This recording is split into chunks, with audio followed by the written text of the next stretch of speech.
na bahala sa ticket mo. Sasabay na kita pa uwi. Maraming salamat, bro. Salamat lang. Sa bagay, nauna na pala yung thank you kiss natin. Just kidding. Mukha siya mabait. Kesa dun sa Matthew na akala mo concern, tapos tinapunta lang pabalik dito ng Pinas. Sabihin ko sa kanila ang tunay na masama mong balak. Pagkakitaan mo lang kami at hahagawan kami ng mga lupa. Tipunin mo ang mga kadimoy natin ngayong alas 8 ng gabi. O meron tayong problema na kailangan ayusin. Kung sasabihin mo ang totoo sa kanila, wala na ring silbi ang buhay mo. Bitawan mo yan. Bitawan mo yan ka na. Sige.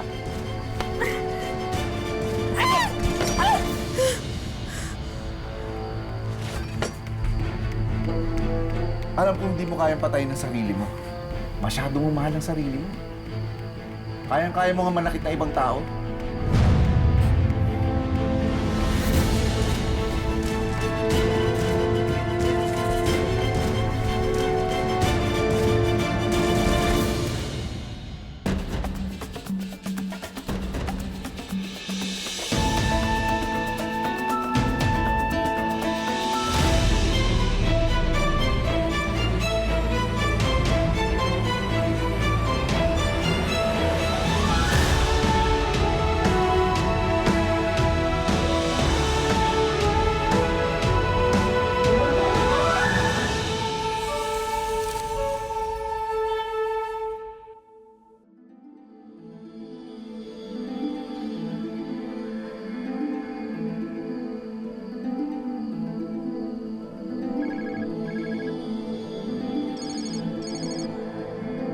Hello, anak.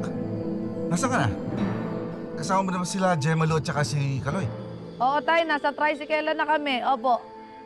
Sobrang dami ko pong sasabihin sa inyo mga kwento, pero tay, pwede bang suspense ko na lang po muna sa inyo sa bahay ko na lang po sasabihin lahat.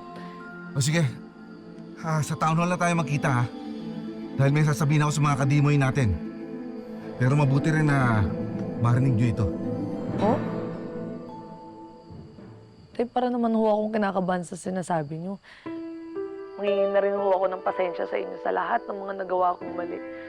Kasi alam ko naman na mas marami akong maling nagawa kumpara sa tama, di ba? Pasensya na po kung nagkakagulo po kayo ni Tita Rica nang dahil lang po sa akin.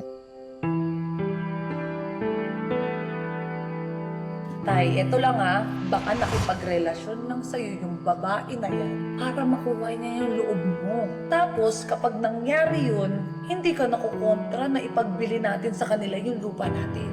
Tayo naman kasi, sa dinami-dami ng babae, bakit siya pa? Bakit? Anak, hindi mo kailangan mag-sorry sa akin. Ngayon alam ko na marami kang sinabi sa akin na dapat na pinaniwalaan ko, pero ewan ko ba bakit di ako naniwala noon. Tuloy marami tuloy nangyari sa ating masama. Ho? Tay, bakit ho ganyan kayong magsalita? Okay lang po ba kayo? Basta anak, ipinangako ko sa iyong babawi ako. Kaya ngayon hinihintay ko lang pagbabalik mo Basta huwag mong kalilimutan, anak. Ako pa rin ang partner mo. Partners together, always and forever. Love you, anak.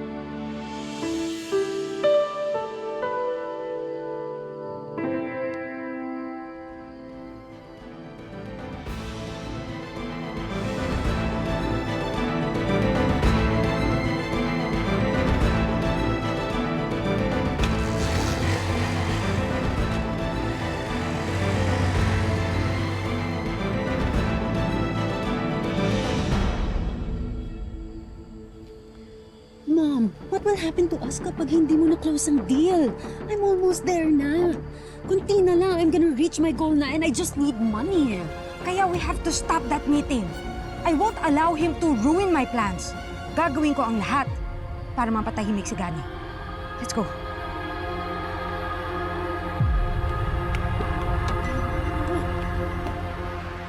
Parang kinakabahan ako sa mga sinasabi ni tatay. Bakit kaya sa town hall tayo pinapapunta ng tatay, no? Alam mo, napakaseryoso niya magsalita ngayon. Nakainom kaya yun? Na-miss ka lang nun, Ikit. Oo. na-miss ka lang nun, Desh. Kasi ngayon lang kayo nagkahiwalay ng ganito katagal, di ba? Sobrang excited na talaga ako magkita kami ni tatay. Pag nagkita kami, yayakapin ko siya na mahigpit na mahigpit. Hindi ko na siya iiwanan ulit. Promise. Teka lang. Ayun. Yan sa akin. Oh, siya.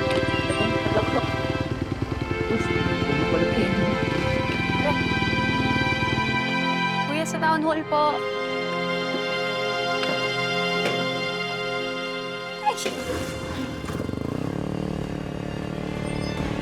Ma'am, bilisan mo. Kailangan maabutin natin si Tito Gani bago siya makarating sa town hall.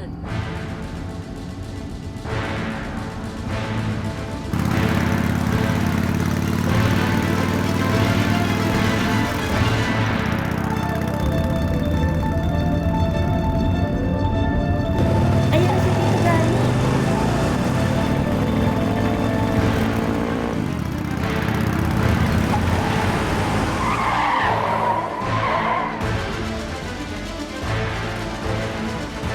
Ano ba?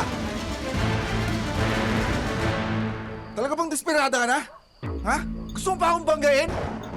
You can call me anything that you want. But I won't give up on the opportunity namin ng anak ko to have the life that we deserve. Tito Gani, please, huwag niyo na pong ituloy. Di ba po sabi niyo, anak ang turing niyo sa akin? Kung totoo po yun, hindi niyo po kami pababayaan. Angela, tutuparin ko pa naman lahat yun eh. Hindi lang naman pera ang nagpapatakbo sa atin. Ako pa rin ang magiging ama mo. Mamahalin pa rin kita ng lubos, Angela. Mangyayari lang yan kung magpapapigil ka sa amin. Rika, ilang ulit ko ba sasabihin sa'yo? Buo na ang desisyon ko. Sige. Pero pag tinuloy mo yan, parang mo na rin winasak ang sarili mong pamilya. Dahil hihiwalayan kita. At mawawalan ka na naman ng asawa. Kakayanin mo ba yun?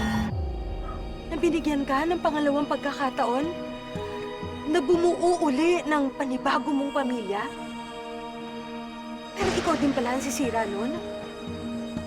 Kani, babaliwalain mo na lang ba ang kasal natin? Ang pinagsamahan natin? Dahil mas pipiliin mo ang ibang tao kaysa sa sarili mong asawa? Kung may pinipili man ako, yun na yung tama. Responsibilidad ko yun.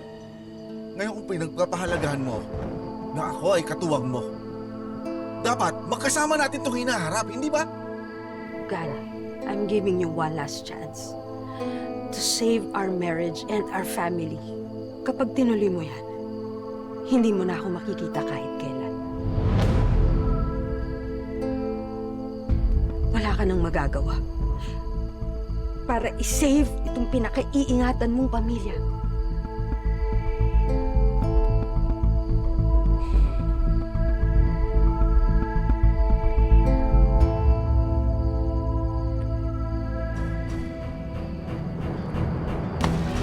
Ano ba? Hayop ka. Kung alam ko lang na hindi kita mapapakinabangan, hindi na sana kita pinakasalan. Lupain mo lang ang gusto ko. At pera mo lang ang habol ko. Tama nga, Sigit. Hindi ako dapat nagtiwala sa'yo. Natawa mo nga ako, masahol ka pa sa demonyo. Babayaran mo lahat ng mga panluloko mo. Hindi ka pwedeng umalis! Hindi ko pahayaan na gawin mo miserable ang buhay namin!